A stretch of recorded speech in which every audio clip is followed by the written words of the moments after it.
Introduction. Why Bilal's story matters. Assalamu alaikum wa rahmatullahi wa barakatuhu, dear viewers. In the annals of Islamic history, there are names that echo across centuries. Men whose lives testified not only to truth, but to resilience, dignity, and sacrifice. Among them stands Bilal ibn Rabah, radiyallahu anhu, a man born into slavery, tortured for his faith, yet elevated by that very faith to become the first voice that called believers to prayer.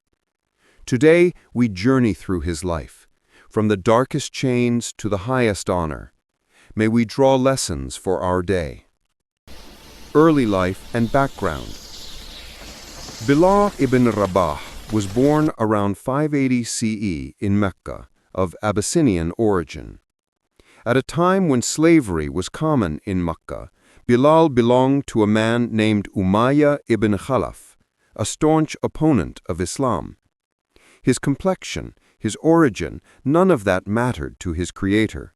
What mattered was what he held in his heart. As the message of the Prophet ﷺ began to spread, Bilal heard about it. He listened quietly, observed, and felt something stir within. A calling, a longing, a truth. Conversion and first sufferings. While others mocked and cursed the Messenger ﷺ, Bilal heard praise for his character, honesty, integrity, truthfulness. He could sense that there was something pure in what he was hearing. Quietly, away from prying eyes and malicious tongues, he accepted Islam. He believed in the One, Allah. He declared his faith when no one asked him, when no one offered him safety.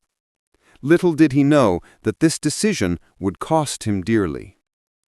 Torture and the ahad, resilience. His master Umayyah ibn Khalaf unleashed cruelty to force him to renounce Islam.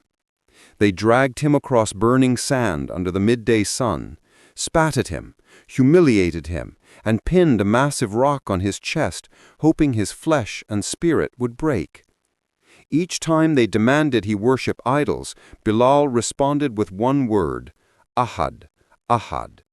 One God. When other threats fell silent, the mockery, the pain, the agony, his voice alone remained, resounding with unshakable faith and dignity. His steadfastness shook the hearts of many who witnessed, and sowed seeds of trembling doubt among those who once ridiculed him. Some say that even the harshness of his torture couldn't extinguish that light. Freedom, the sacrifice of Abu Bakr, radiyallahu anhu. When the cruelty against Bilal became unbearable, a man stepped forward. Abu Bakr, radiyallahu anhu, companion of the Prophet ﷺ, a man of honor and conscience. He approached Umayyah and asked him, "What is your price for him?" Umayyah replied scornfully that he would sell him even for 1 ounce of gold. Abu Bakr famously responded, "If you had asked for 100 ounces, I would have paid it." With those words, Bilal was released from slavery. A slave of men became a free man, free not just in body, but in honor, dignity, and faith. Islam had given him a new identity, brotherhood, equality, and respect. His skin color, his former status, they no longer mattered. In a world built on lineage, race, and status, Islam offered dignity to the humble, honor to the faithful. Bilal embodied that. Migration to Medina and establishing the adhan. After the Hijrah, migration to Medina, the Muslim community grew. With lives busy, fields sown, businesses started, a question arose. How to call people to prayer 5 times a day in a meaningful, audible way? Some suggested a bell like the Christians, others a horn like the Jews, but these were rejected. In a dream, a companion saw a man teaching him the beautiful words of the adhan, call to prayer. When he informed the Prophet, the dream was accepted as divine guidance. The first adhan was to be instituted. And who should call it? Not a noble, not a chief, but Bilal ibn Rabah, the former slave, chosen for his melodious, sincere voice and purity of faith. When he called it, hearts softened. Believers dropped their fields and tools, rushed to the mosque. The adhan echoed across Medina, calling to submission, humility, unity. Bilal's role in the early Muslim community. Bilal stood with the believers in the great trials. He witnessed migrations, fled Mecca, endured hardship. He stood steady with the Prophet ﷺ in war and peace. His voice became a symbol, not only of faith, but of equality, that a black former slave could call the believers to prayer, that in Islam no Arabness or freedom mattered more than faith and piety. In a world built on lineage, race, and status, Islam offered dignity to the humble, honor to the faithful. Bilal embodied that. Legacy and lessons for today. Brothers and sisters, in Bilal's story are lessons for us all.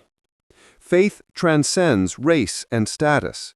Bilal went from chain to freedom, but his dignity came from belief, not from his master's release. True freedom is freedom of the soul. Physical chains can be broken, but chains of the heart, prejudice, arrogance, division, they imprison deeper. Unity in diversity. Bilal's voice echoed across deserts and cities. Today, Muslims from Asia to Africa, from Americas to Europe, all answer the same call. Sacrifice for truth. When truth demands sacrifice, do not waver. Bilal could have chosen safety. He chose conviction. Let us honor his legacy by preserving what he stood for: equality, humility, submission to Allah, and respect among all of humanity, regardless of color, origin, or status. Conclusion and dua. Bilal ibn Rabah, radiyallahu anhu, may have passed from this world, but his echo remains. His voice still dawns over minarets. His legacy still walks among us. May Allah grant him the highest place in paradise, and may He make us among those who honor his memory by upholding justice, equality, and sincerity. Wassalamu alaikum wa rahmatullahi wa barakatuhu.